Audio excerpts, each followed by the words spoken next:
I mean, you had your chance and then you blew it. That is the most absurd statement of the year. Nice. Nice. Oh, baby. I'm in my zone, I'm feeling it.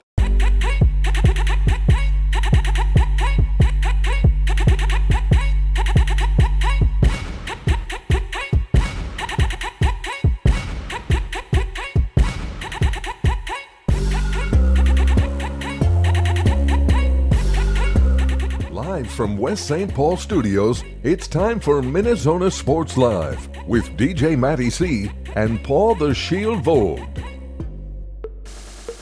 And this is MinneZona Sports Live. We are back. Yes, episode 220 episodes of MinneZona Sports Live. What the heck? How did we do it? I don't know. Anyway, I'm your host, DJ Matty C, a.k.a. Matt Callahan, a.k.a. Callie, a.k.a. Matty C, etc., etc., etc. And all the way from Granite City Studios in St. Cloud, Minnesota, Vault, Shield. What is going on there, Shield?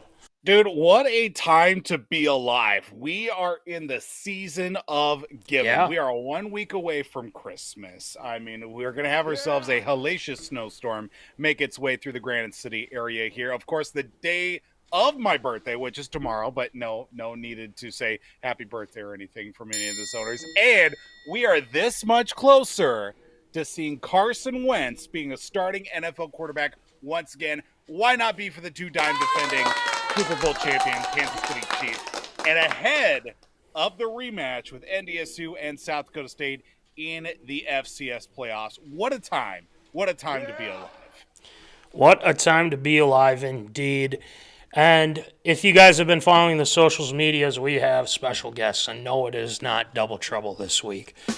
But, because they were last week. But anyway, without further ado, we welcome our friends from the Brotherly Ballers podcast. Yes, Jack Vickers, Tyler Herman, welcome back, gentlemen. Yes, how we doing? What's going on?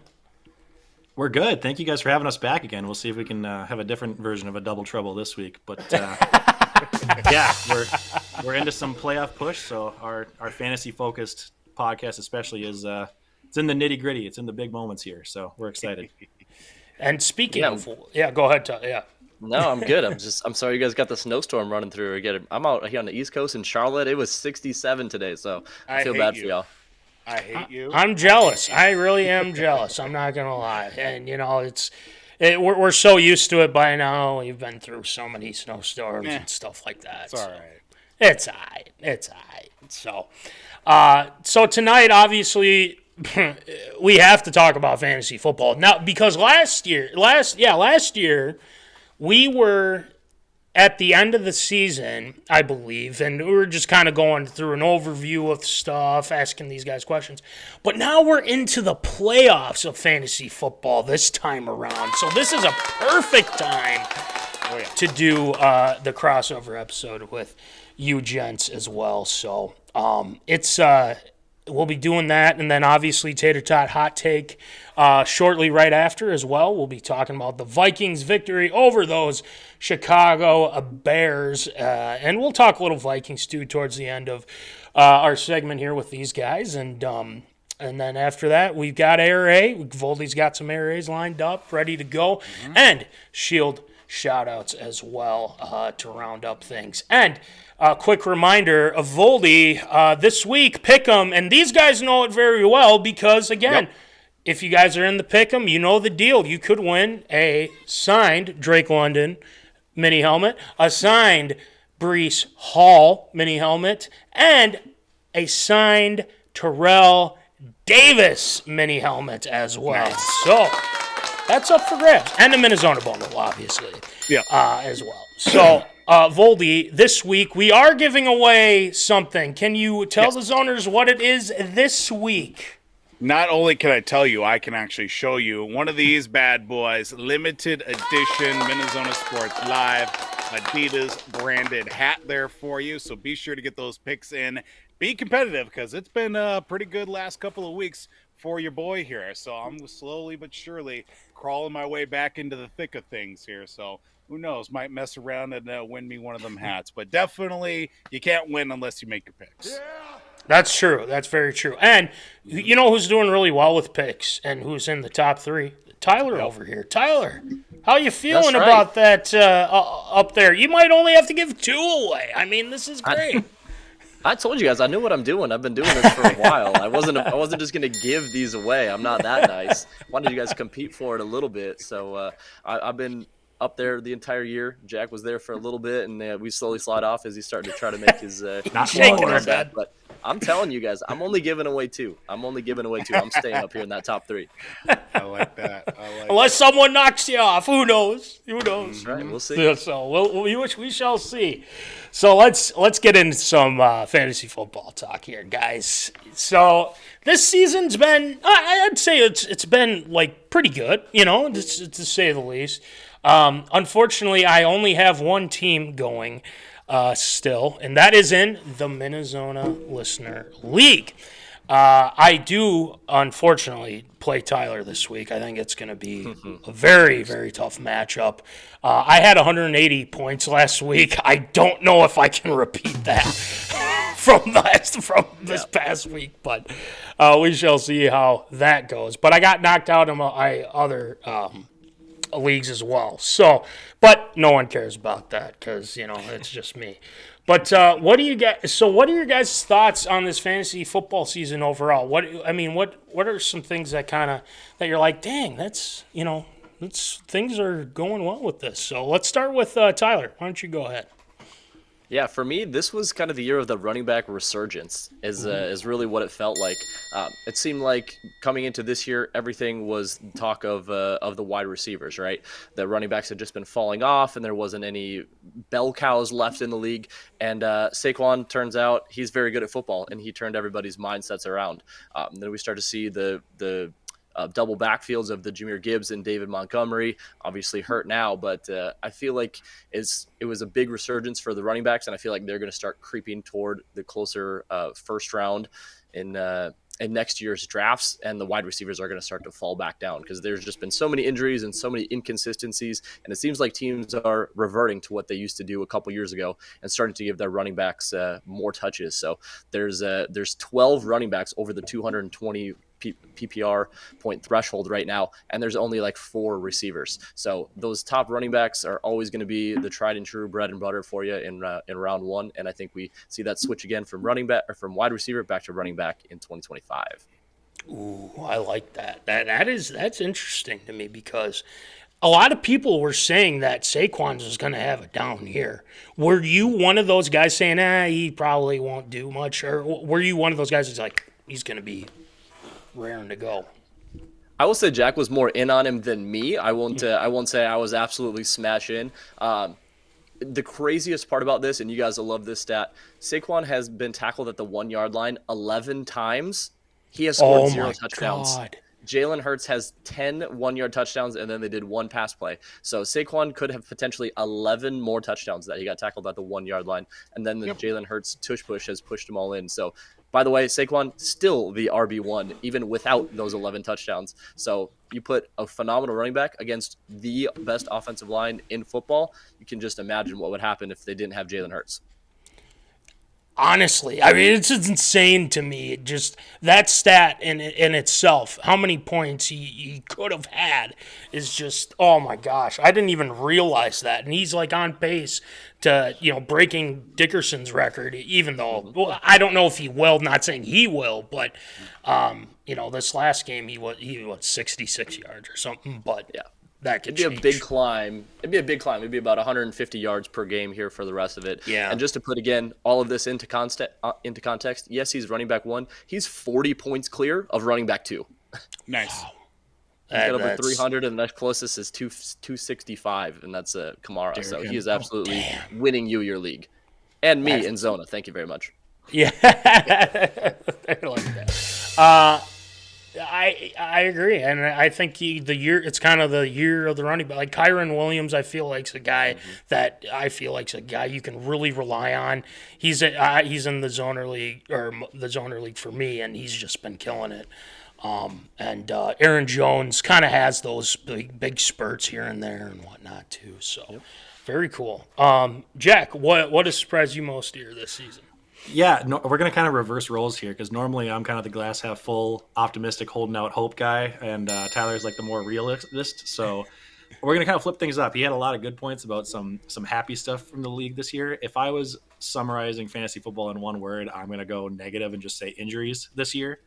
That's always kind of the thing. That's the cliche answer to give in fantasy because I think every year we forget how many injuries there were the previous years, but it's kind of been a little bit flipped. Like Tyler's talked about the resurgence of running backs. Usually running backs are the position that you can count on. Like you only estimate them to play 12, 13 games, but missing with a lot of injuries and like little ones here and there. Receivers are usually safer. And for whatever reason this year, a ton of them have been missing, especially some top guys. So to talk about a few, like Rashee Rice, he was my guy pick from the start of the year. Looked like a breakout year for him in his second season. And week 3, he's out for the rest of the year.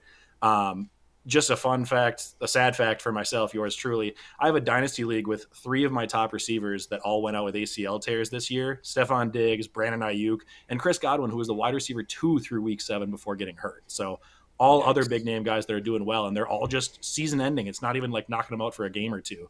On top of that, with other positions, we've got like in the top 24 ADP, that's kind of all the big hitters where if you lose those, you're probably not going to have a good season. So Mr. Madden Curse himself, CMC with the 101 this year. He's out through week 11, comes back 2 weeks, and everybody who held on, like yours truly in Zona, was like, here we go. If I can survive now, I've got this in the bag. And then he's out 2 more weeks later for the rest of the season. So Puka Nacua, end of the first round pick. He was out for the first 8 weeks. Obviously, that's tough to survive there.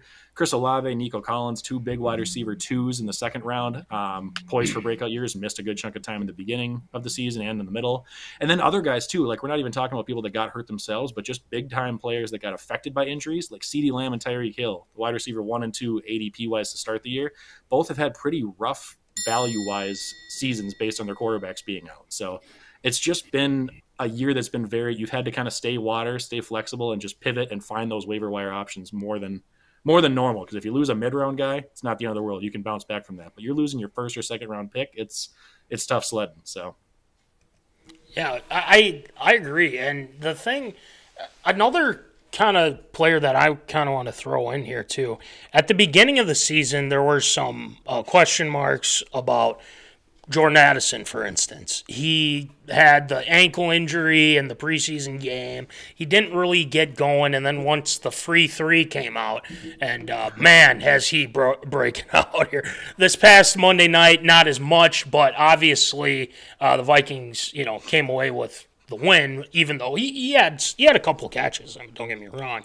But, I feel like there's guys that will, after they rest and they get back, and then once they get in the swing of things, then you see that production go up. With CMC, nothing. Absolutely. Jack, I'm with you. He was in one of my other leagues too, and I was almost dead last. It was awful, my friend. It was terrible. Damn. So if I can win the Zona League without CMC, I'm just saying, guys, you gotta figure something else out next year. I'm hanging on by a thread trying to survive without him. Well, there's been a lot of trades with that as well, and we definitely discussed that as well. But we're gonna make changes. Again, this is the first year, and obviously we'll make sure that it's all set and ready to roll. So, guys, let's just get to this week real quick, because there's a lot of people that are going to the waiver wire. They're like, all right, this guy's injured. I got to bring in somebody. Like, what would you say? What would you tell people? Where would you target if you needed, let's start with receiver here. If you need a receiver this week, and there's somebody on the waiver wire that could potentially have a very, good game that you can do the plug and play, if you will, and whatnot. Who would you kind of target this week here on the waiver wire if you're looking for a wide receiver or something? So let's start with Jack this time. Go ahead. I'm actually going to pivot just because Tyler and I have talked about this, and I know he's got a Yeah. big pick for a wide receiver this week. So I'll let you start. Go ahead. Yeah, for me, it's going to be Jalen McMillan for the Tampa Bay Buccaneers. He's had a little bit of a mini breakout here the last couple weeks. Jack and I actually talked about him on the podcast right when Chris Godwin went down. But for those that don't know, he's a rookie, so he's really still getting into the playbook and learning everything. He was the third, fourth receiver behind Godwin, Sterling Shepard. And so he's slowly coming into his own, and he seems to have taken over that number 2 role from Sterling Shepard. Had touchdowns the last 2 weeks, and he's starting to get some of that PPR work as well. And he's also, by the way, playing the absolutely awful Dallas Cowboys defense on Monday Night Football. So not only that, you get to watch him play as well. That's always fun too. So give me some Jalen McMillan on some Monday Night Football for the Bucs this week.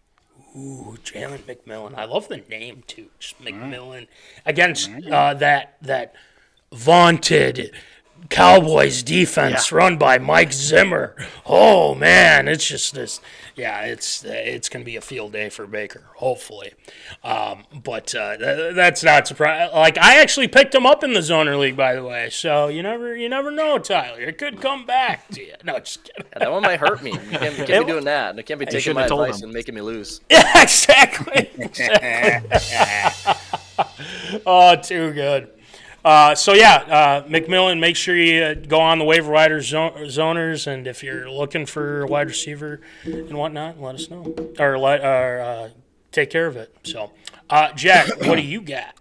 Yeah, so I want a running back instead, just so we can kind of give you a little bit of anything depending on what you're looking at. But I have a smash guy that I'm trying to pick up in every league that he wasn't already owned. Just trying not to focus on any guys that already should be rostered everywhere. But this guy was dropped kind of recently after a good start to the season. So Jerome Ford, running back from the Browns. He started the year with Nick Chubb out, and surprise, surprise, Nick Chubb got hurt again last week. So he's out for the season. And that leaves Ford as the clear running back 1. Last week, he already put up 18.4 fantasy points. And you could say, well, if it was an easy matchup, whatever. It was against the Chiefs, who are a really good run defense. So that says a lot to me. And then now we just got news in the last day that the Browns are going to go ahead and bench Jameis, which makes any fantasy lover sad because he just throws it and doesn't care. But they're benching him for a Dorian Thompson-Robinson. And if you don't know that name, DTR, baby. Yeah, a lot of people don't know that name, and as you shouldn't, because he's not going to be very fantasy or productive relevant. But because of that decision, that makes me think they're going to lean on the run even more than, say, if Jameis was in there and they just kept hucking the ball down the field. So it's against the Bengals. I expect the Bengals to probably be up early, so you could have a little bit of a game script issue, but they're not going to have a lot of options moving the ball through the air, and the Bengals defense is pretty bad. So I'd have no problem starting Jerome Ford as like a running back 2 this week. So if you can get him as a flex, even better.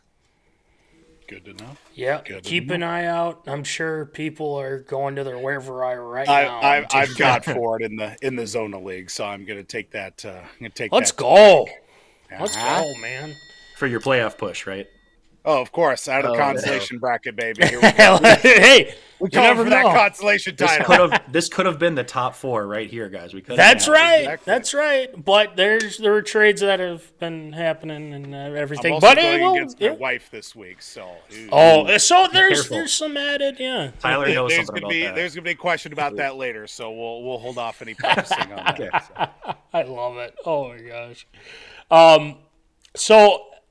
Just kind of off the cuff, and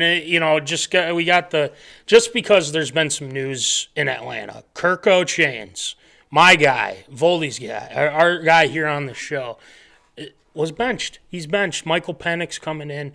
Do you expect Penix to have a big fantasy impact here coming up for the Falcons this week, or is it just like don't even think of it? Like, what do you guys think? Whoever wants. Yeah. So I was like, I'm a closet Falcons guy. So it was tough. It was tough for me to see because I'm certainly a Kirko guy as well. But I don't. If you're thinking of it in fantasy terms, certainly not a guy that I'm going to run out there and start. There's even in a 12, 14 team league, there's plenty of guys out there that are going to give you a bigger benefit this year. It's going to be a learning curve for him. I mean, granted, Michael Penix is coming out. He was the leading passer in the nation in college football for Washington and led them to the national championship game. Right. So the skills are there, but I think it certainly takes some time to translate to the NFL. And again, he barely got any preseason snaps as well since they were getting Kirk under center. So I think it'll be tough going. They are technically still in the playoff push and even for the NFC North. But I'm not running out to start Penix in any fantasy leagues. But it'll be fun to watch if nothing else. Yeah, just to see where he's at with things. Very, very interesting. Jack, what do you got? Yeah, that was going to be my only other 2 cents. Was I was kind of surprised they made the move while they're still in the playoff hunt, because I guess that signals to me that you think he gives you a better chance to win these last 3 weeks than Kirk, which, I mean, anybody probably gives you a better chance to win than Kirk the way he's been playing lately. But this seems more of like a move that you would usually do if you're like, okay, we're pretty much out of it. Let's see what we have next year with the young guy for a couple of games and then make our decision from there next season. So I'm a little bit surprised. I don't know that you're going to be able to count on him fantasy relevant wise, but could it be a step up from Kirk? It's not tough to get to. I think he's probably a little bit more mobile than Kirk is, and they have a lot of weapons on that team that just for whatever reason haven't been utilized consistently. So that's what I'm thinking. Don't get me started. Never. Don't even get me started on him, man. The amount of dynasty teams that I own him in is way too large. He was such a stamp. As soon as he got drafted, I'm like, this is the guy I'm going to own forever. And it makes me sad every time. Can you even call Kyle Pitts a bust if he doesn't even get the football? Like, can you? I don't know. I honestly don't know. He's a specimen, and athletic specimen. Yeah. Best testing combine of all time. For NFL tight ends, highest drafted high end of all time, and they're just like, we are never going to throw him the ball. He was supposed to be what Bowers is. I don't like that. Bowers is doing exactly what Pitts was supposed to be 3 years ago. Yeah, that's a good point. That's a really good point. Bowers has been amazing too. Damn you, Atlanta. Yeah, damn you. So let's give me 3 players that are must starts this week, not off the waiver wire, but just like if you obviously like Jamar Chase or Justin Jefferson, guys like that. What players do you think are absolute must starts this week in the fantasy football playoffs? Whoever would like to start, go ahead.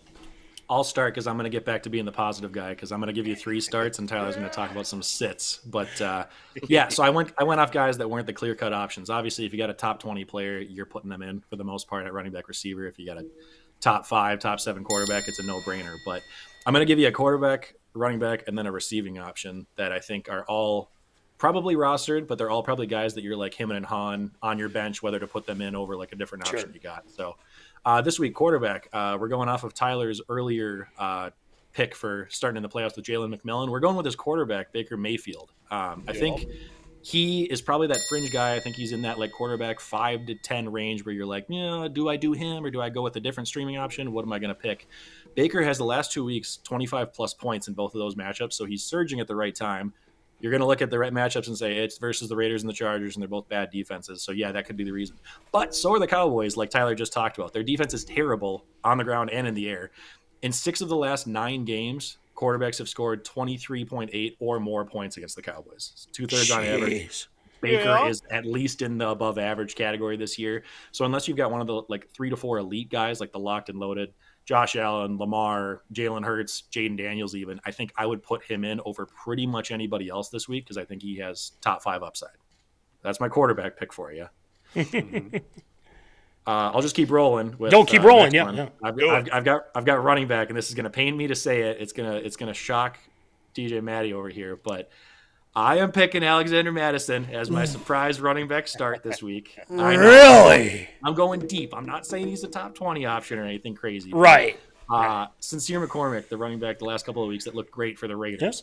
He is now out likely for the rest of the season. So Alexander Mattison or Amir Abdullah, you got to get really gross if you got some running back injury issues. They're worth flex starts only because the Raiders are playing the Jaguars this week, which might be the only team capable of making the Raiders look good.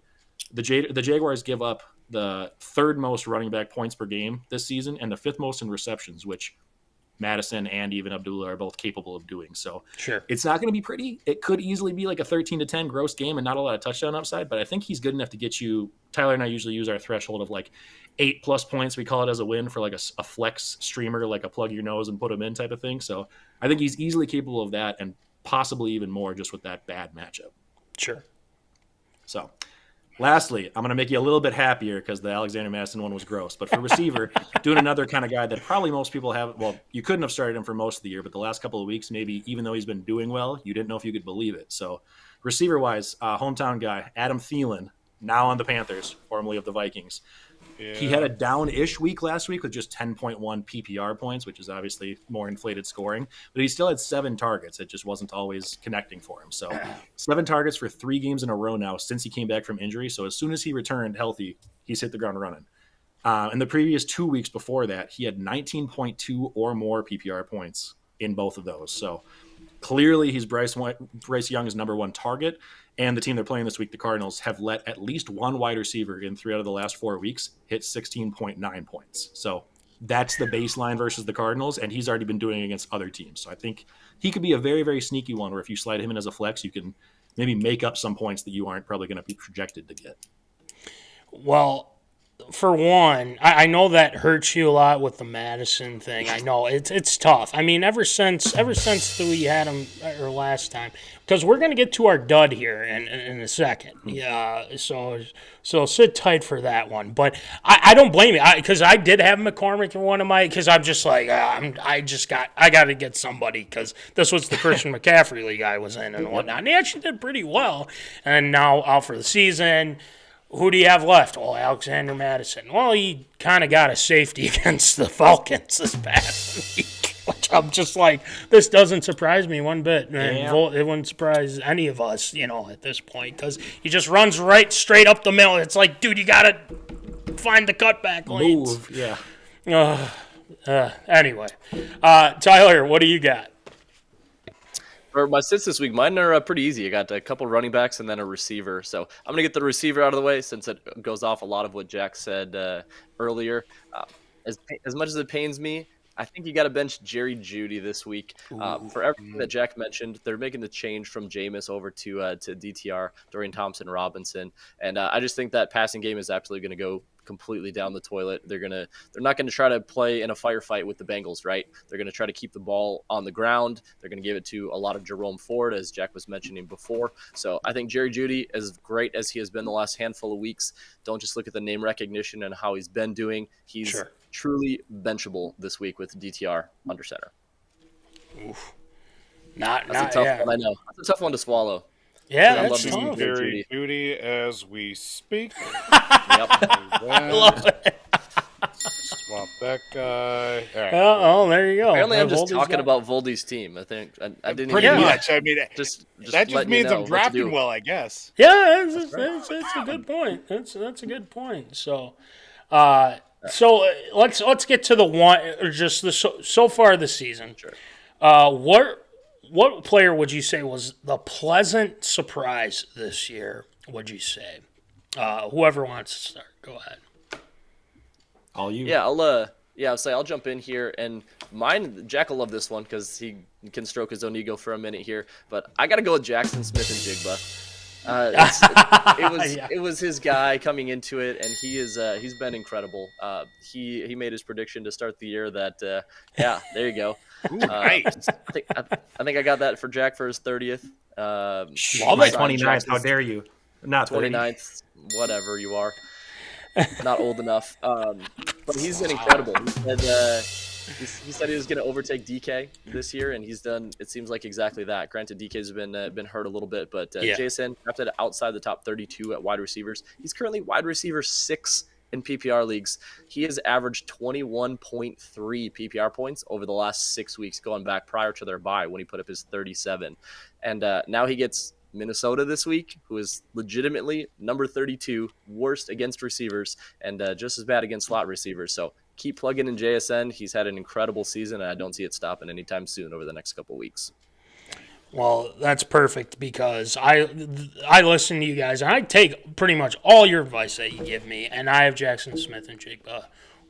He's killing. He's just damn good. Damn. So thank you, gentlemen, for helping me on with that. So, Jack, who do you got? Yeah, first, really quick, with the Vikings, I prefer to think of us as 32nd best against the Vikings, or against in the past, because it just seems like a little better positivity. Fair. But yeah, I love that pick with JSN. I will say, for me, one that not a lot of people were actively looking to draft this year. This was kind of one of my like hidden gems, or we call them our diamonds in the rough to start the season. That's going way out of the top few rounds, but a guy that you think has potential. I'm going with not Sam Darnold because that seems like too much of a layup since we're Vikings homers, but I'm going with Rico Dowdle the running back from the Cowboys. Your He's guy. currently running back 25, so I mean it's nothing crazy over the top like a league winner. But he was drafted in the 11th round of ADP at the start of draft season, and I think he'd be much higher if the Cowboys gave him the lead role from the start versus trying to give touches to the ghost of Zeke's past for like the first half of the season. So I looked up numbers just because I was curious. When Dowdle has been given just 50% of snaps or more, not a very high threshold. So a couple of those games have been right at the 50 mark. He's averaging 14.8 points per game in those 7 games, I believe. In the last 3 weeks straight, he's got 112 plus rushing yards alone. So not even talking receiving work. So that's coming at the same time as when the Cowboys are quote unquote just kind of imploding and having a struggling offense. Yeah. Rico Dowdle is still putting up work, and he's like, when he's getting volume, he's producing on the ground. So I said that to start the year. He was a guy that was efficient whenever he was given the workload, but he again wasn't given it last year consistently. And I was like, this is the year they're finally going to do it. And we had to wait a while, but he's producing at the right time. Yeah. It could be a fantasy playoff league winner. Oof. And especially when they brought in, or is Dalvin Cook even on the practice squad with them now, or is he gone? Like, it's crazy because they didn't know who their guy was going to be. Dowdle obviously seems to be that now and whatnot, so it's very interesting what's going on in Dallas. So, all right, guys, who was an absolute dud? Who was the Alexander Madison this year for you guys in fantasy football? Jack, I got to start with you this time. I mean, come on. What do you got? Yeah, I didn't have as many spicy ones because I didn't want to pick ones that we projected that we saw coming. So I was trying to find a guy that I was completely wrong on. I was very, very wrong, like a lot of people, on Tyreek Hill this year. He was the wide receiver 2. I think I've got him in 3 leagues because I was drafting him ahead of a couple of those other running backs after CMC and trying to get him at like the 3 or 4 pick. Wide receiver 20 right now, and it's the first time I looked this up. In the last 5 years, every other season, he has been wide receiver 2 or 6 exactly. So it's the first time he's not at least wide receiver 6. And you could say, well, I mean, that happens when you miss a game or two here and there and receivers fluctuate. He hasn't missed one game. He's played every single week, and he's still wide receiver 20. So you usually can get production and volume over some of those guys that miss a couple of weeks. Obviously, the Tua injury has been the biggest impact of that. But even since he's come back, he's had a couple of good games in there. But to start the season, he was one good and a couple of bad ones, and then just a string of really rough ones where it's just he's not getting the targets. When he's had a couple of them, he had some rough drops in the last couple of weeks that he should have been able to come down with, and it's just not – he's not the league winner where he's capable of putting up 30 points as a wide receiver that he has been. So he is a guy that has hurt me a lot this year, and I was definitely not seeing coming. Wow, yeah, it's not Alexander Madison-esque from last year. Well, but, no, that one I saw coming. Oh yeah, that's for sure. You definitely did. But Tyreek Hill being wide receiver 20, I mean, good lord, that's just crazy in itself. So, Tyler, who do you got? Yeah, for me, I'm the heralded boy coming into this from the rookie draft. I've got to go with Marvin Harrison Jr. He was going just crazy high. He was going at the tail end of second round, somewhere around like the 24th pick. Yeah, he's wide receiver 31 right now. And exactly to Jack's point, he has missed 0 games. And he's had Kyler Murray. It just turns out incredibly inefficient. He's averaged somewhere around a 45 to 50% catch rate. And again, some of those off target with Kyler scrambling and things like that. Yeah. But for a guy that you drafted at the tail end of round 2 and him coming in and being wide receiver 31 with absolutely no missed games, it's been absolutely brutal. They are feeding James Conner, and they seem to be absolutely in love with Trey McBride. Understandably, that's that number 1 target. So I think Marvin Harrison Jr. has just fallen short of what those very lofty expectations were, even though he's a rookie. So I'm ready for the second year bounce back. It seems to come a lot, but right now you can't do much with Marvin Harrison. Maserati Marv probably have to wait an extra year or 2. Draft the rookie. Fair enough. So we got to get to this one. We'll have to forego the second one that we got, but the last one here, since we got rapid fire here coming up, guys, non-fantasy in this. The past couple weeks, there's been a lot of talk from our wonderful national media, sports media, right, Voldy, about whether the Vikings should or should not re-sign Sam Darnold. Now, I'm not going to give an opinion yet because the season isn't over. But since we have you guys on, I'm just curious what your thoughts are on this situation. Because last year we talked about how can we get Kirk back and at a reasonable price, and we talked about that. But since we have kind of this question here, I mean, should the Vikings re-sign Sam Darnold if the season ended today? Would you say yes or no? What do you think? Tyler, go ahead. Yeah, for me, I think it's a tough one because at the end of the day, when you're talking real NFL, it's got to come down to cost, right? How many years is that going to look out? I think if we can get him on somehow like a 1-year deal or whatever he's willing to do, he's not going to be willing to do that. So I think from a true Vikings perspective, I don't know that we're going to be able to. I think he's going to be sought after enough that we're not going to be able to. But I think if we can and for the right price, we certainly should. Because, I mean, J.J. McCarthy, we don't know what we have out of them. And as you see a lot of the NFL teams, if you have that capable veteran backup that can sit there, Sam Darnold's only 28 years old. He's very young when it comes to quarterback terms. So if we can keep him on the team, I think that's a great Viking move. I just don't know if we'll actually be able to do it. But I think it would be the right move if we can. All comes down to pricing, and I think that's kind of how we, pointed up towards. And, I mean, this quarterback room right now, Darnold, McCarthy obviously, but injured, Daniel Jones, for goodness sake. And then after that, you got Nick Mullins, Brett Rippon out of all of these guys. And it's insane because one of them's only contract for the season. Gunslingers, so it's crazy in itself. So, I'm with you on that, Tyler. So, Jack, what do you think? Yeah, I'm probably going to be spicy considering it's mostly Vikings fans that listen to this, but I'm going to say no. I think pretty much for the reasons that Tyler said, I just don't see a way that it makes sense. Yes, we have a ton of cap space this next season, but that is partially based on the fact that we did this exact same decision last year and chose to let Kirk Cousins walk. And while we didn't know we were going to get the production from Sam Darnold, seeing the pieces that we were able to add with that money, like our defense looks night and day differently. Bringing in Van Ginkel, Grenard, Blake Cashman, all these guys on like 1-2 year deals, it's completely changed things. So like, do you give a quarterback 30 to 40 million, or do you bring in like 4 to 5 impact players instead? And I just like that better.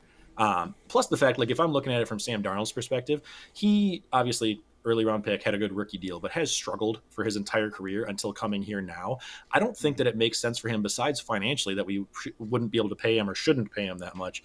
I don't think it makes sense financially for him to double down on a 1-year deal. Like, what's he going to do better than now? Is his value is at an all-time high, and then you risk like either having a down year for some reason, and maybe everybody goes, oh, maybe he's not as good as we thought, or he, God forbid, he gets injured and he has no security. Like, this is the time for him to double down and go and get I think he gets like a 3 to 4 year contract, and it's going to be like an upwards of 25 to 30 million a year. Like some bad team like the Raiders is going to go and pay him a bunch of money because they don't have anything better to do with it anyways.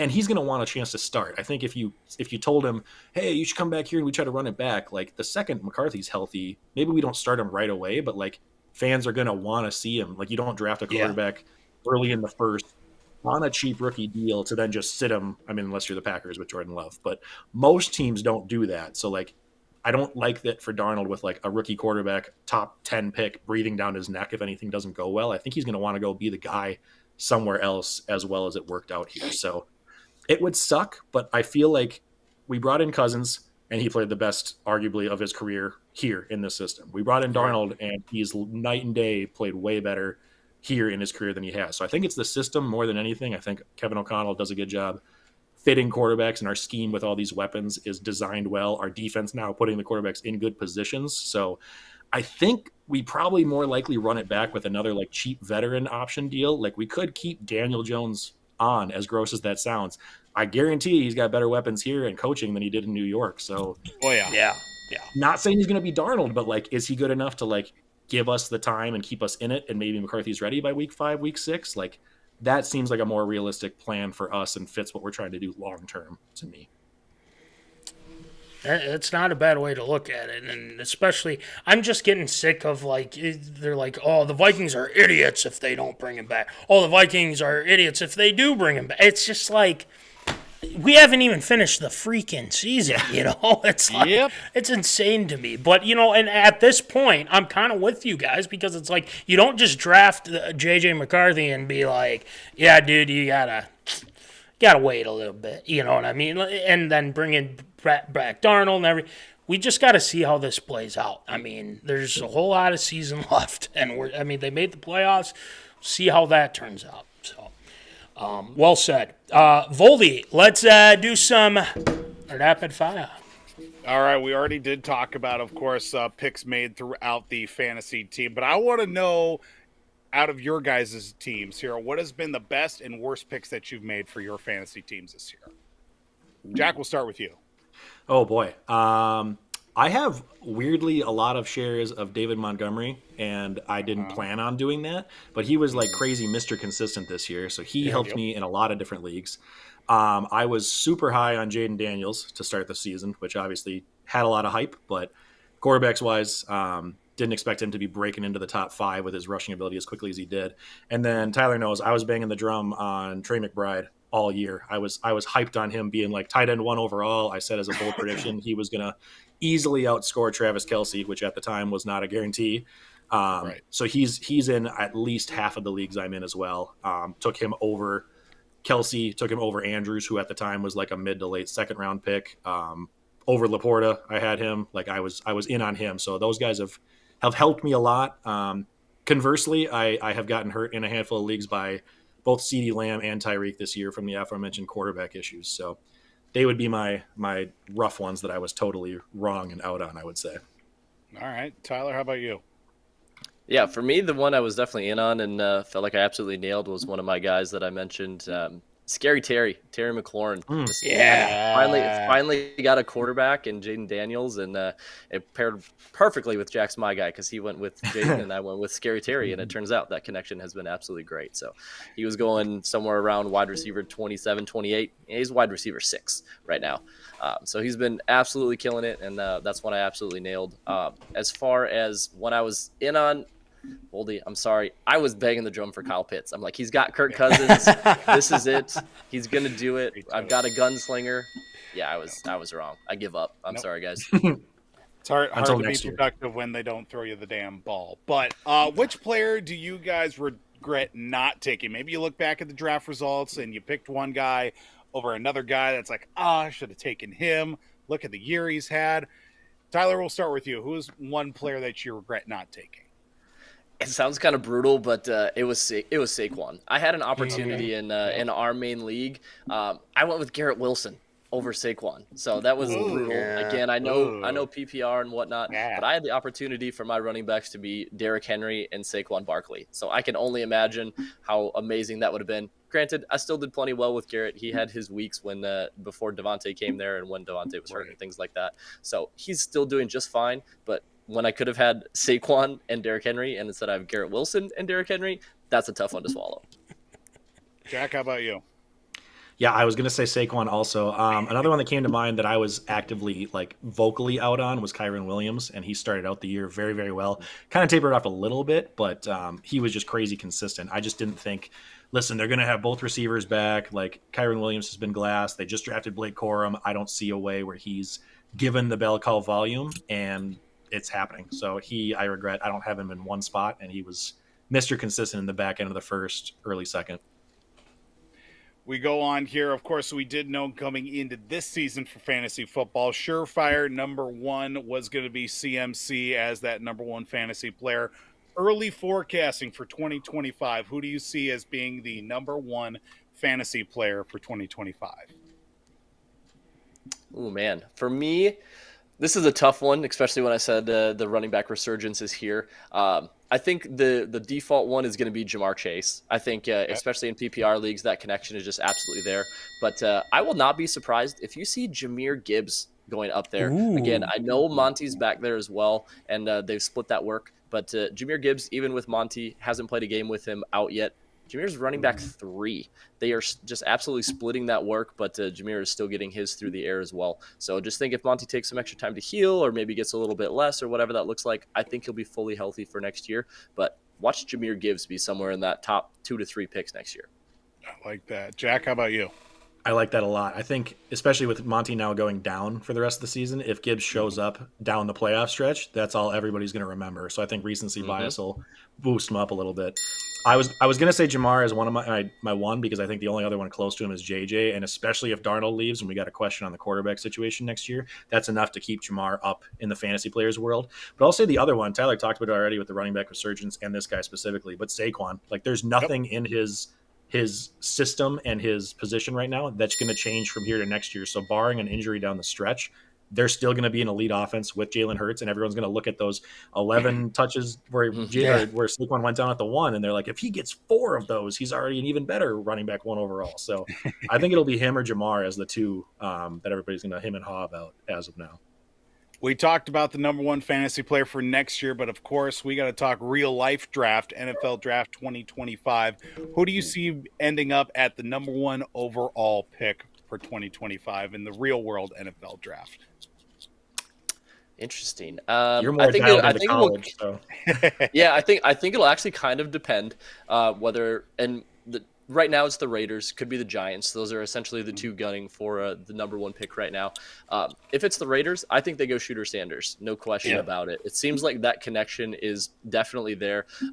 Deion's in their ear as well with Antonio Pierce, and he's like, draft both my boys.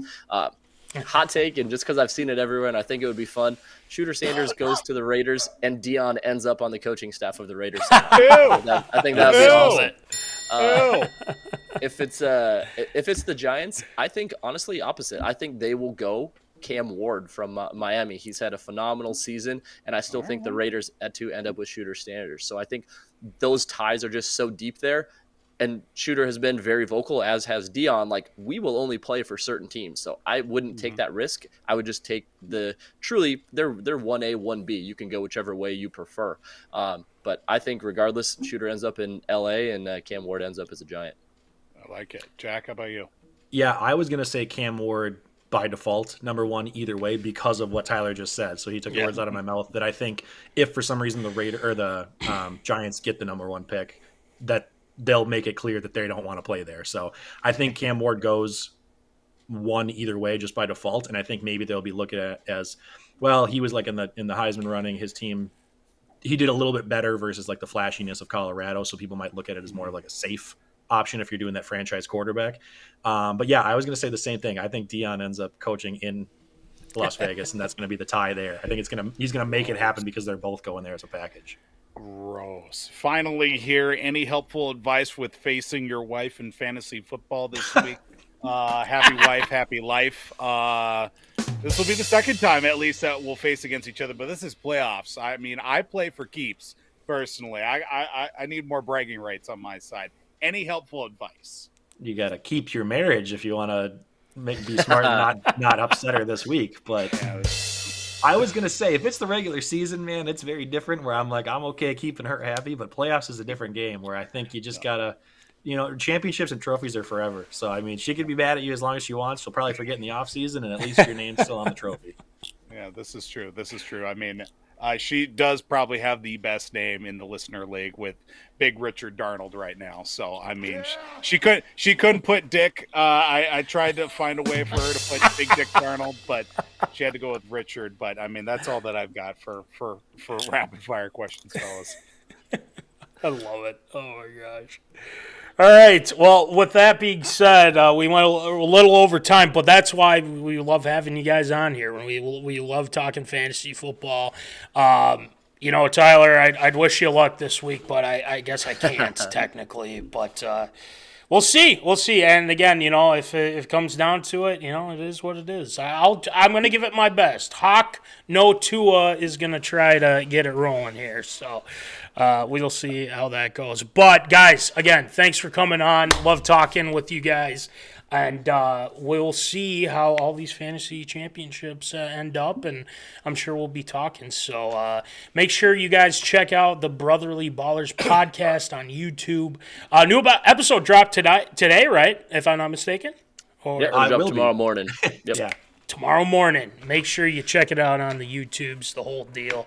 And so thanks, guys. We'll talk to you soon. All right. Thank you. See you guys. Peace. All right.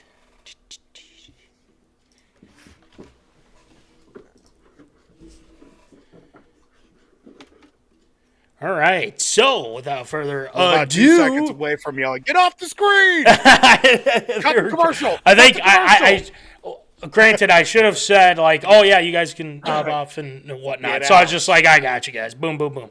You Anyway, door, go. no, all good. Thanks to those guys and whatnot. We got to get to this Vikings game here against the Bears. We'll quick talk about that and whatnot, and yeah, we'll just kind of go from there, talk about the game, and then ARA Shield shout out. So, Voldy, let's get it going. It was Tater Tot. Hot take.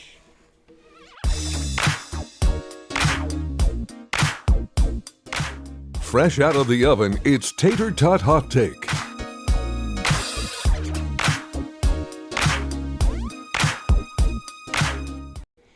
All right, it's time for Tater Tot Hot Take. Tonight we are rolling with our Minnesota Vikings. So, again, 30-12 victory over those Chicago Bears. Bears.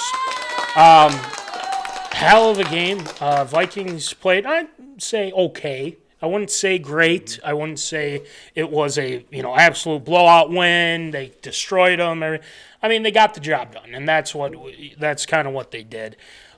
Just kind of looking at some of the stats of the game. Obviously, the Aaron Jones was fantastic in the rushing game. 18 attempts, 86 yards, and a touchdown. Cam Akers, 10 attempts, 24 yards, and a tud as well. Jets had 7 of 73 and a tutty. Jordan Addison, 763, and our guy, TJ Hawkinson, 5 for 52, to name a few. Defense got it done. Darnold was good, 24 of 40, 231, and a tud, and just one interception. We're going to talk about that interception, by the way. I do want to talk about that for a second. But overall, I asked this of the zoners and you, Volty, and Tate for that instance as well. He looks very interested on this. What are your thoughts on the game here against the Bears, Volty? No, I mean, I was definitely very happy with the overall result, obviously, with it being 30-12. Felt like we could have definitely put a little bit more foot on the gas in the first half for sure.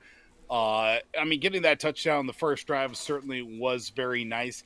I felt like the pressure was there enough from the defense against Caleb Williams to at least keep him off balance enough. I mean, he made a couple of weird, wacky throws that ended up working out. And, I mean, like we talked about it with Tyler and Jack, I mean, they did get burned a couple times in the receiving core that certainly has hurt them a few times, especially with quarterbacks extending plays and everything. But, I mean, overall, I did like to see at least the combination getting the run game started off early with Aaron Jones there. Cam Akers had a few nice runs there in the second half especially. But just to get that offense moving with the production, obviously getting JJ started early, and just that one unfortunate drop that he had that could have been a touchdown. Yes. And could have put away the game early.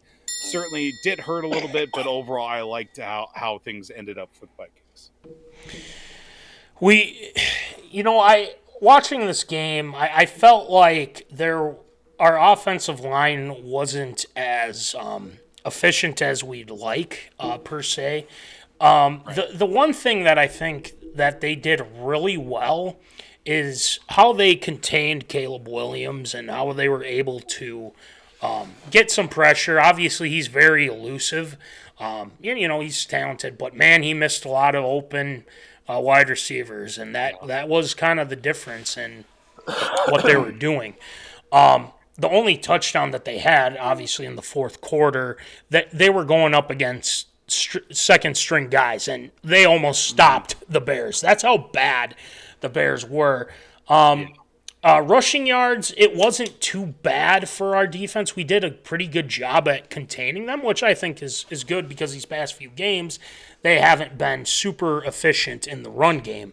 But thankfully, you were able to contain that. Keenan Allen had a couple catches. DJ Moore didn't really he had about 8 receptions, but almost, you're holding him to 46 yards, which very helpful. Then you start this left tackle for the Bears, this rookie left tackle that absolutely got destroyed by our guy, Jonathan Grenard. And, man, that was a hit. And by the crowd, too. Yeah. False starts on him. Yeah, false starts on him as well. So that factors in, but our defense, I thought, played very solid. I liked it from that perspective. But let's get to this interception that Sam Darnold had. 4th down, they go for it. I don't blame them for going for it because, again, the Bears actually, their defense put up a fight, which is kind of, because that's kind of their bread and butter as of these past few years now. The interception that he threw, I don't necessarily blame him because, again, there's double coverage and maybe JJ can get up and grab it. The issue it wasn't the interception in itself. Tyreek Stevenson, what the hell are you doing? Are you just... do you not remember what you did against the Commanders? Okay? Yep. You taunted the fans. The fans. And what'd you do in Minneapolis on Monday night? You taunted us with the skull chant. Now, granted that I assume players and coaches, for that matter, have mocked the skull chant before the game was over. And it has not turned out well for them. And that is a ploy to say, don't do it. Don't do it till after the game. I'm sure people have done it after the game, mocking the skull chant and everything like that. But you know what? They can screw off. We don't care. And then he said, like, the pass interference he had on Addison, he goes, it's not my fault. He's 100 and whatever pounds. Dude, you're pushing him trying to get the ball. If it was anybody else, if it was Justin Jefferson, if it was freaking DK Metcalf, he'd even fall over. I mean, this guy is just an idiot. How do you explain the stupidity of what's going on with the Chicago Bears? You have a guy that didn't even report in to as a lineman that didn't report in to being an eligible receiver. He didn't even look at the guy. That is the biggest goof I've ever seen in my life. And then you have Tyreek Stevenson taunting the crowd when you're getting your ass kicked against the Vikings. Yep. The biggest idiot out of all the whole season. He's a meme now. He should be a meme. And, he might even be on the top 10 in famous list. Who knows? But anyway, I just needed to bring that part up because that's just, it's just silly. It's silly to me. So, but overall, Vikings, I thought, played okay, and you have Cam Robinson with the pre-snap penalties are killing us. We need to stop doing that crap because I'm telling you, you go up against these playoff teams here. You go up against right now. I think they're projected to play the Rams. That's what happened against the Rams in L.A. We had these pre-snap penalties, false starts, holdings, things like that. They need to be better with that. Because when playoffs come, every yard counts. And every touchdown counts. You can't be making a ton of mistakes here. So hopefully Cam Robinson can learn from this and get going there at left tackle. I mean, overall, he was okay. I mean, he blocked fine, but the pre-snap penalties, that's what's killing us. So they got to do a better job of that. Sam, I thought, played okay. I think he missed a couple throws, but I feel like they were saying that his finger was bothering him and whatever. Yeah, so he got banged around a little bit too. That hand's been taking a lick in the last few weeks, and I mean even the game on Sunday too, or on Monday I should say, it definitely got hit a few helmets too and collided with some other hands. So it's not pleasant. It's been roughed up a little. Yeah, definitely not. Yeah, not pleasant to say the least. So, real quick, and then we'll go to ARA here. Voldy, Justin Jefferson, his touchdown that he had, awesome catch, grab. Oh, yeah. Even before the game, just kind of throwing a tribute to Randy Moss, who's dealing with, for sure, with cancer, saying we're with you, Randy, and everything like that. That was really special. Jake Reed, Chris Carter going out with the 84 jersey, baby. and whatnot. that was so cool, shouting him out on the live broadcast. I mean, really classy by Justin Jefferson with that. So now, just wanted to bring that up. And the whiteout was fantastic. The bank was rocking. Awesome. Man, it's playoffs. Our playoffs can't come. Dude, those white helmets in action were filthy. That might have been a little loud, but no, yeah, they were fire. I was wearing my Addison Winter Warrior jersey. Oh, it was just a great time. So we look ahead to, guess what, Voldy? The Vikings play in Seattle again. Yay! Geno Smith got hurt in the Packer game but he was a full participant in practice today. Can we expect Geno, or are we thinking, what's his name? Sam Howell. Yep. Yeah. Are you thinking Geno's going to play on Sunday here, Voldy? I feel like if he's been a full participant, I think if we see him on the injury report on Friday, I would say he's not going to go. But if he clears out and is a full participant the next couple of days, I think Geno's going to go. Seattle is still in kind of a tough spot right now. I think they're still in the playoff hunt. Yeah, they're 8-6 right now. I mean, they're staring up the Rams right now, which is a team I don't want to play in the playoffs. No. And Matt Stafford and the Rams for sure, because they are definitely a team that can go on a deep playoff run just with how good they've been playing. Except for the game against Green Bay. I mean, Seattle won 4 games in a row before losing to Green Bay, and they could have won that one if Geno Smith didn't get hurt in that contest and he had to throw in the backup quarterback. I mean, they've been banged up a little bit. Kenneth Walker, the third, has been, banged up as of late, hasn't practiced. Zach Charbonnet also sat, apparently, with a new injury on top of that. DK Metcalf has been questionable the last couple of weeks. Hasn't been a full DK mode, if you will, but that's allowed some younger guys to step up. I mean, you've seen the emergence, if you will, of Jackson Smith and Jigba as well.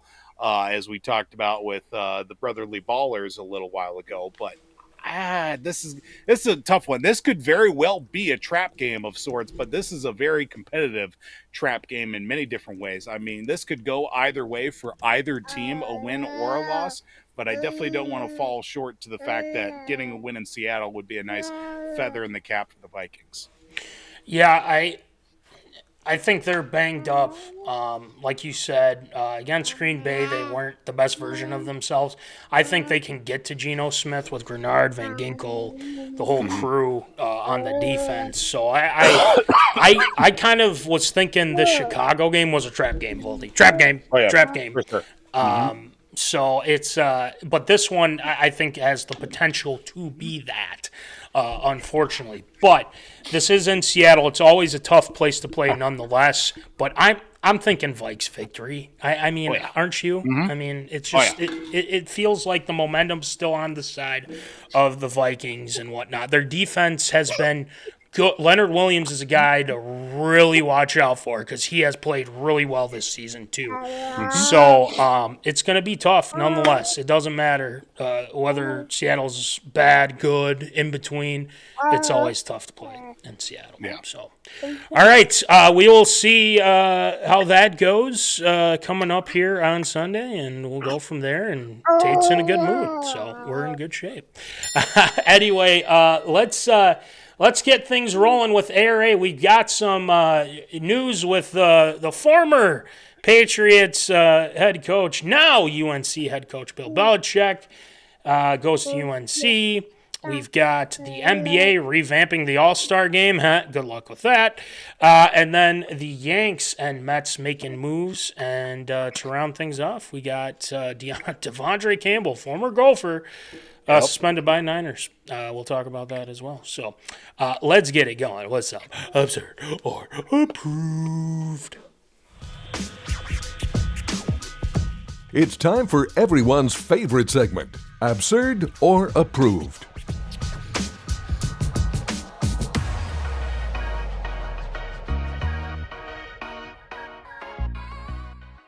This week.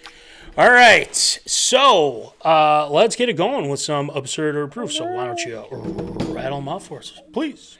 Well, in a surprising hire in the world of college football, a lot of names been floating around, maybe a couple destination points, but the University of North Carolina football program went out and picked up a 6-time Super Bowl winning head football coach.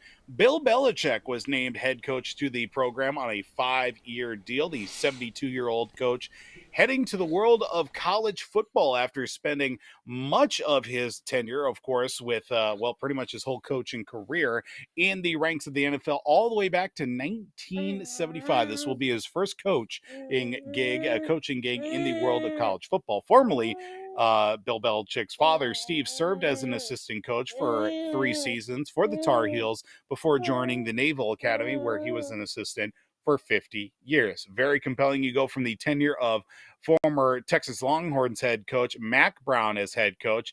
Now you go to Bill Belichick serving as head coach for the changing ever world of college football. And it does bring up a question whether it is absurd or approved. Will Bill Belichick have immediate success at the college level serving as North Carolina's head football coach? Ooh, immediate success, I'd probably say absurd. And the reason why I say that is because they got to get some recruits. Not saying that they're bad by any means. They beat the Gophers, but, I mean, they're no, Alabama, Georgia powerhouse right now. It's going to take some time, and obviously I don't think Bill's going to be going out and recruiting any of these guys. He's going to find a team and, kind of get that rolling.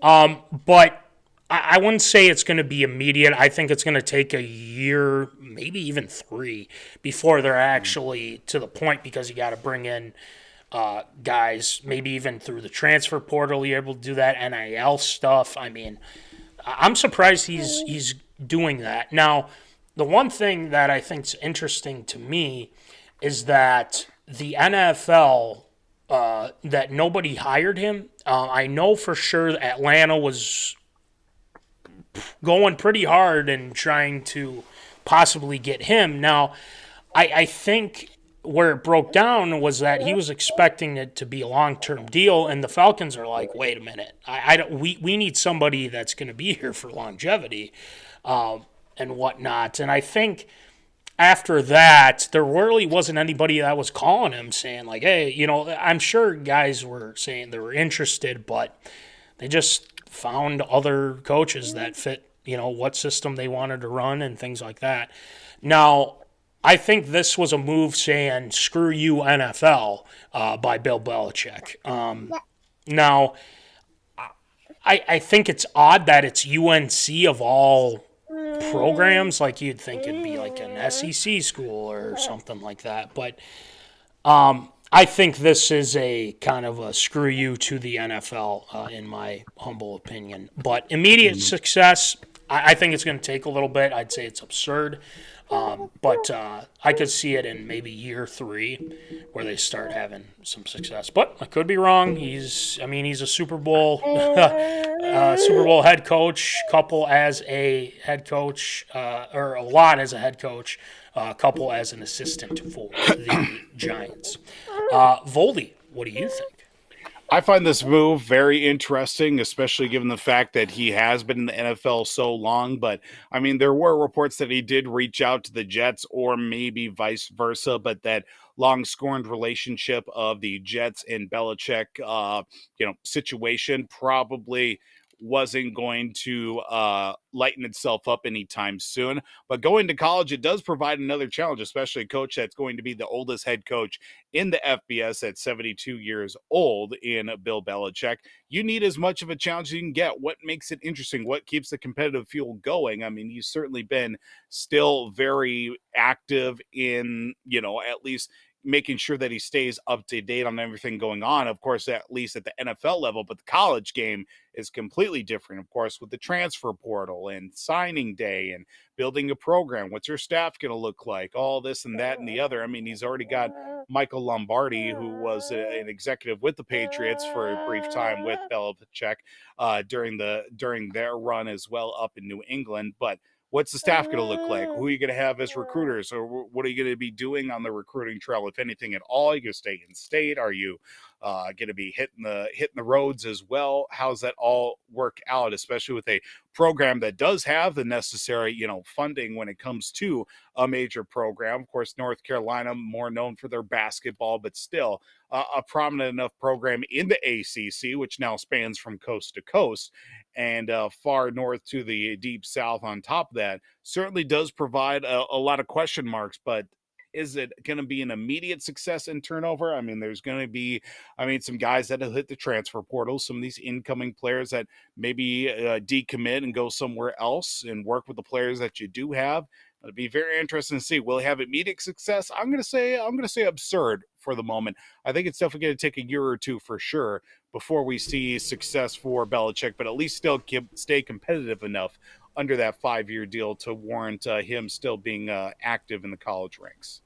And I believe Brad Johnson's son, who got hurt in the Minnesota, I think he's staying with UNC, if I'm not mistaken. Interesting. Interesting. We'll have to take a look. But, all right, next one, Voldy. Well, the NBA All-Star Game is going to be looking much different, as it was announced here earlier this week that there will be a different format for the mid-season showcase, which will be taking place in San Francisco. Now, this year's All-Star Game or games will be a 4-team, 3-game, one-night tournament featuring 3 teams of 8 All-Stars each, with the 4th team being the winner of the Rising Stars Challenge for first and second year players.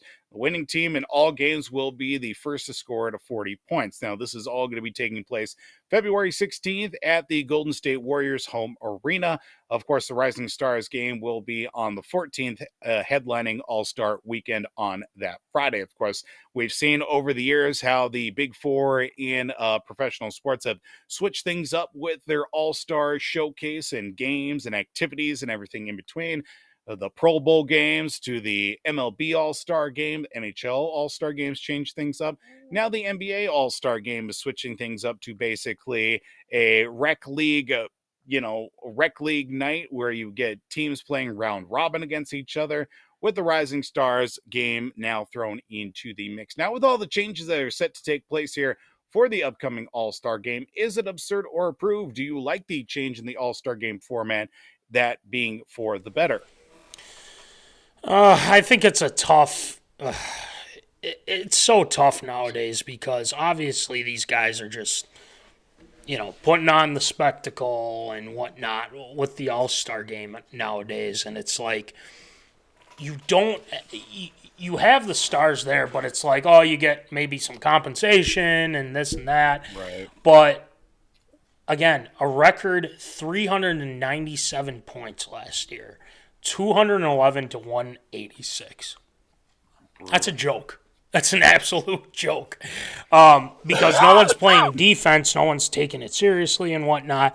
Back in the day, we used to love watching the All-Star games, the dunk contests with names that you're like, heck yeah, I want to watch this and whatnot.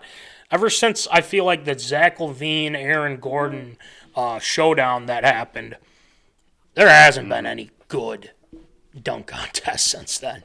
And they don't want to do it. They're just kind of like, it's just they don't care enough.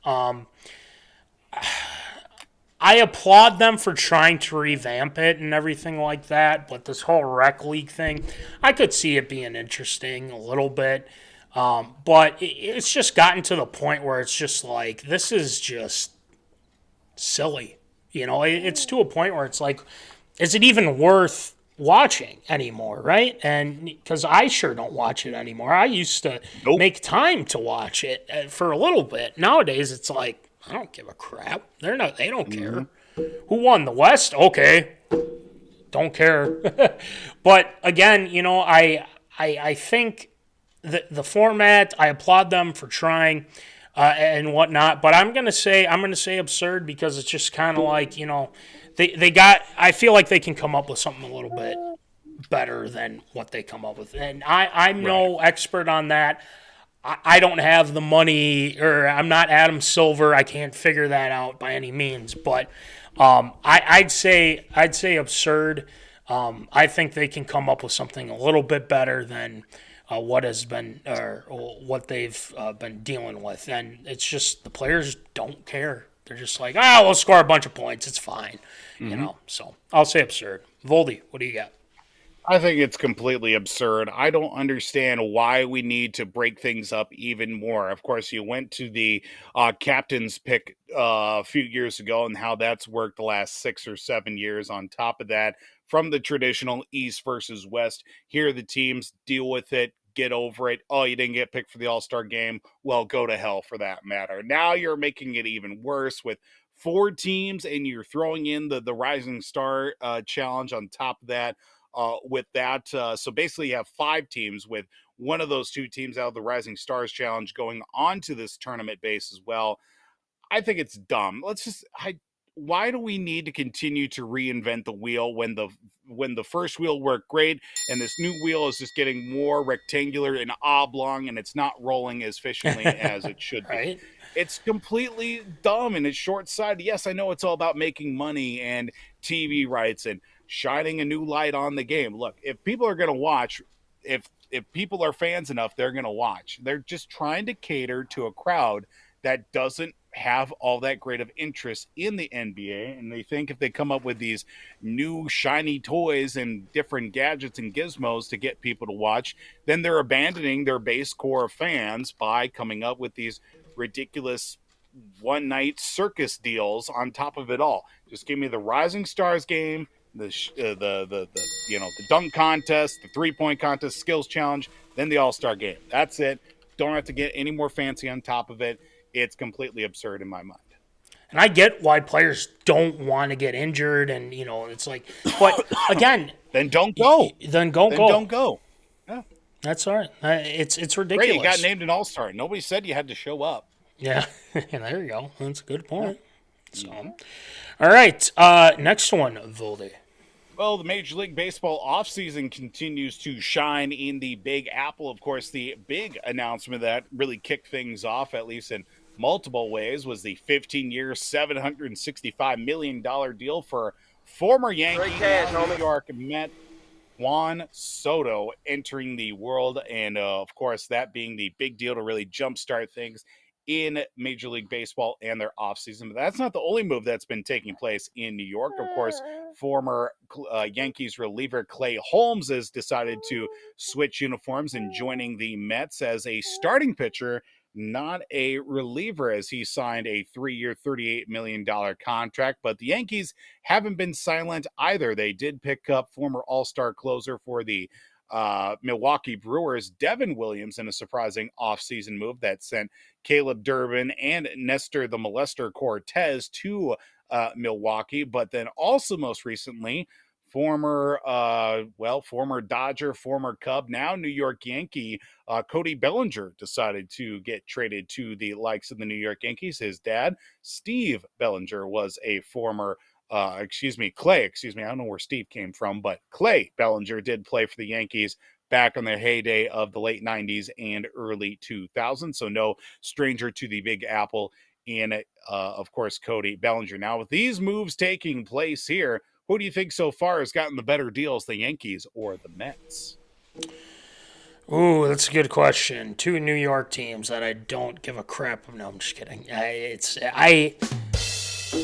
I like that Juan Soto was like, you know what? I'm going to go over to the other New York team in the Mets. I don't have that much hate for the Mets, really, by any means. But but just kind of looking at it from who they've signed, Juan Soto's obviously the big one. And, Clay Holmes is another good get, too. The Mets had a really good run here this past year. And I think adding these guys, I think, is going to propel them, in the National League. But the Yankees are going to do, what they need to do and bring in guys that they need. And one of that being Cody Bellinger recently. I think that's a big get. I'm surprised. I'm not surprised that they went out and got somebody like him, especially kind of what the lineup they have right now. Devin Williams is a guy that I feel like is going to be very good for their rotation too. So I feel like the Yankees are going to be very good in the AL as well. But if I were to put my money down, I'm kind of leaning towards the Mets. I kind of am leaning towards the Mets a little bit because, look, they had a good run in the postseason, and now that they add Soto and Clay Holmes to this, it's telling me, hey, they're trying to win a World Series here. They're really pushing towards it. But the Yankees aren't far behind, so it'd be interesting. New York versus New York battle in the World Series. That would be interesting in itself. So I'm going to go with the Mets. I think the Mets have gotten the better deals. So, Voldy, what do you got? I mean, you look at the overall body of work between the two teams, you would certainly say that the Mets got, they got their guy with Juan Soto. 15-year deal still in his early 20s on top of that after bouncing around the last couple of years with a couple of different franchises. I mean, you certainly see that being an advantage for the Mets. They get Clay Holmes, who was a little bit troublesome in the back half of the season in the Yankees bullpen, but seeing if making him a starter for the Mets will be something different. That's one thing maybe the Mets have really struggled with ever since the days of Jacob deGrom, is at least fielding a consistent enough starting rotation. Sure, they tried with Max Scherzer and with Justin Verlander a couple years ago. Well, they ended up getting traded halfway into their extensive contracts in their first year with the Mets. So I think the Mets right now are as much of a dumpster fire as ever. Let's just pour a little more gasoline and a big pile of money on top of the dumpster fire in Flushing, Queens. Now, on the other side, I think with the moves that have been made, I think the Yankees have probably benefited the most right now. You get another left-handed bat in the lineup for the Yankees in Bellinger when he's not completely stoned out of his rock, that he is quite productive, if healthy, too.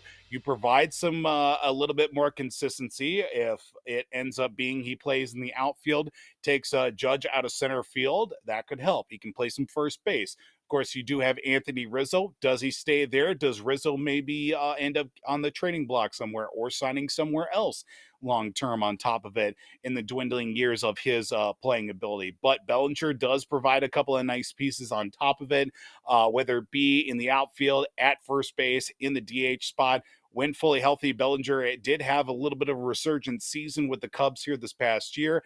And Devin Williams, been primarily a reliever with the Brewers, was a highly sought after reliever in the National League and very productive in his time, with it being kind of a late inning closer situational type guy for the Brewers too. So that could be something that's quite helpful, because the Yankees did have their struggles in finding out who's going to be shutting things down in the 8th and 9th innings for them in some tough situations, and Devin Williams has been in the midst of those. So I think, you ask me right now, I think the Yankees got the better end of those deals, as much as it pains me to say it. Especially with the Red Sox and everything like that. So I get that. But let's wrap this one up. Volde, what do we got? Well, a very interesting situation that did arise out of the, crumbling world of the San Francisco 49ers. Linebacker Devondre Campbell has been suspended for the final 3 games of the regular season after the linebacker refused to play and then walked out after this past Thursday's loss to the Los Angeles Rams. Now, this was placed under a suspension and not being cut due to Campbell is still a member of the organization and through the end of the season, which means that he will not be fully compensated if he does get cut, and the remaining money of his contract will go towards him if he did get cut. So basically, the 49ers are out on having to pay the rest of his contract. Now, this did arise as well with the return of Kinlaw. I believe it's Dre Kinlaw, Greenlaw, that's it. Him coming back from injury, which was a significant piece in the play for the 49ers in that Super Bowl run most recently for them. But of course, injuries have done nothing but hurt the 49ers. Now with Greenlaw back in at that linebacking spot, taking away most of the reps because Greenlaw was the starter, then he was hurt. Campbell was brought in kind of on a 1 year, let's just see how things kind of play out. You're filling in until Greenlaw comes back. And now that Greenlaw's back, Campbell has been on the outside looking in. It's like, well, I mean, you got your guy back, so why should I have to go play if you are going to go with the guy that you said that was going to take my spot anyway. There's been a lot of things going on, but unfortunately hasn't been working out overall for the San Francisco 49ers, of course, with the mounting injuries and now thus firmly out of the playoff picture. Now, is it absurd or approved?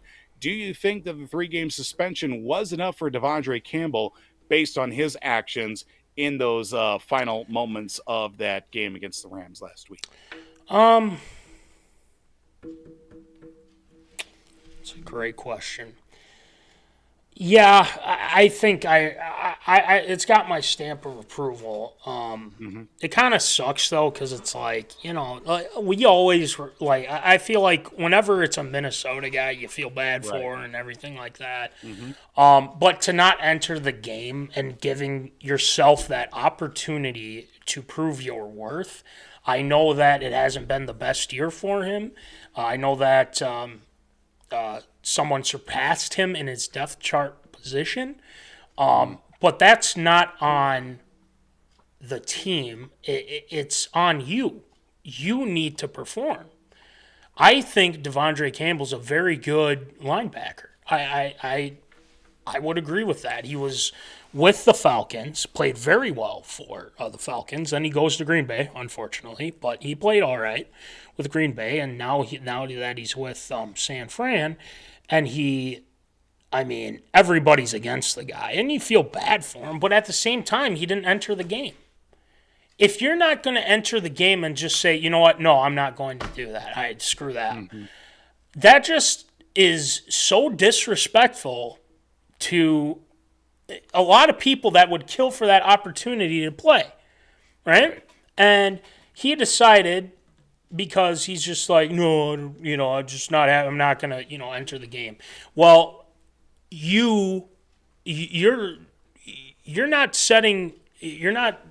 presenting yourself as a guy that can be trusted, and this is an instance where, if you're just like, nah, I don't want to go in the game. I just don't. In the NFL, yeah. If it were, let's just say, let's go with like an undrafted player, your first year in the NFL, and they ask you to go into the game, I think most people would want to go in the game. If they said, screw that, I don't want to do it, you're getting cut. You're absolutely getting cut. And the Niners did a good job of like, well, they don't want to pay the remaining salary, so we'll suspend him, and then he's off our hands. We're done. See you later. So I applaud the Niners for that. And Kittle, Bosa, Shanahan, obviously, and Lenore is another guy that was ripping him, and rightfully so. But man, you're not putting yourself in a good light by doing something like that. I'll give it my stamp of approval. I think it makes sense from that perspective. Hopefully Devondre Campbell learns from this and tries to get back in the good graces in the NFL, because a lot of teams seeing that are looking at that and saying, I don't want him on our team. Screw that. So, Voldy, what do you think? Just a real culmination of a lot of bad things that have happened to San Francisco. You throw the injuries on top of obviously losing against a divisional rival, basically eliminating you from playoff contention and what was going to be a bounce back year, if not the year to win it with the 49ers. Then you throw in obviously all the injuries on top of that, late game situations, and for Devondre Campbell especially, knowing that his days are most likely numbered, even with the play that he's had. I mean, he wasn't a bad player, obviously, coming out of college and obviously playing with the Packers previously. It just so happened to be that he was brought in on a one-year deal, and it was going to be kind of a prove-it deal here with the 49ers, given the fact that they had injuries to that linebacking spot to Dre Greenlaw that was an impact player when he was fully healthy. Certainly did not go his way, and just all came to a head, and he made a decision, and now he's going to have to live with it. And now definitely when you make a decision like that, it's going to speak a lot of volumes to a lot of teams that down the road, if he's looking for another job or at least looking for another opportunity somewhere else, that is going to be something that front office and owners and coaches are going to have to bring up to him, and he's going to have to answer for. And well, now he's out of money on top of it, which isn't always a guarantee, especially in the NFL, in getting that money. So I think I think the punishment does fit the crime on top of him quitting there, and he's out those 3 game checks at the end of the season here. I hate to do this, but since we've been doing this a lot lately, especially on this show, dummy! Yeah. Especially Tyreek Stevenson. He deserves that as well. So, dummies, yeah. Anyway, a great job, Voldy, with ARA this week. We got some awesome Shield shout-outs. One involving a Zoner favorite here on the show as well. So let's get it going with some Shield shout-outs. Shield shout-outs.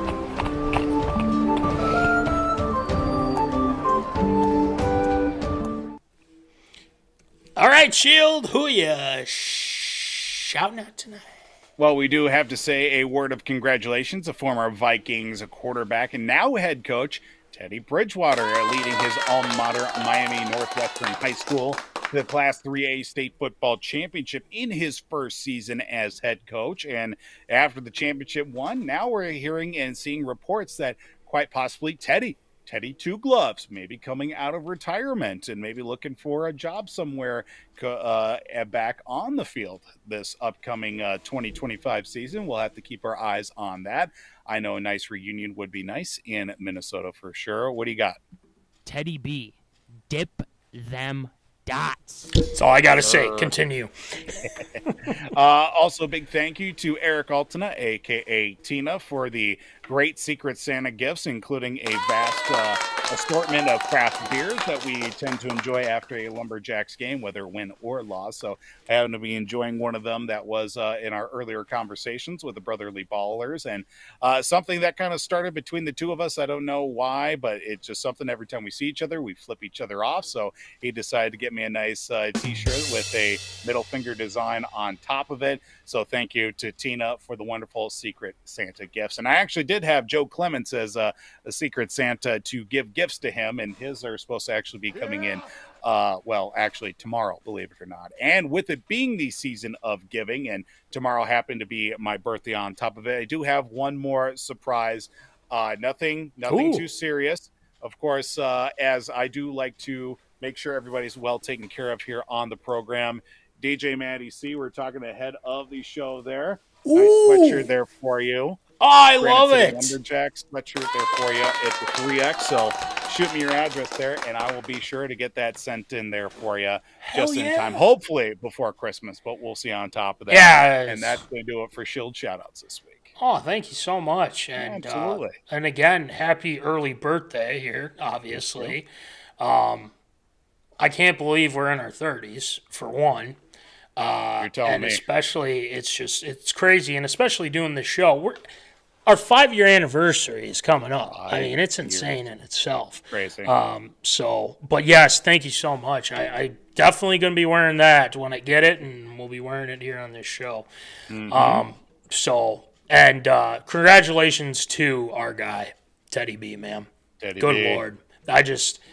He's such a great guy. He's just a great dude, man. I'm so happy for him. If he comes out of retirement, Dippin' Dots time. Dippin' Dots. I love it. Yes, sir. Anyway, great job with Shield shoutouts this week at Voldy, as always. And you guys know it. Shield's birthday tomorrow. Make sure you do send a happy birthday, all that fun stuff. You want to send something his way, too, feel free. And, guys, pick 'em. We have a we have a prize this week, Voldy. What do we got? Oh, look at that!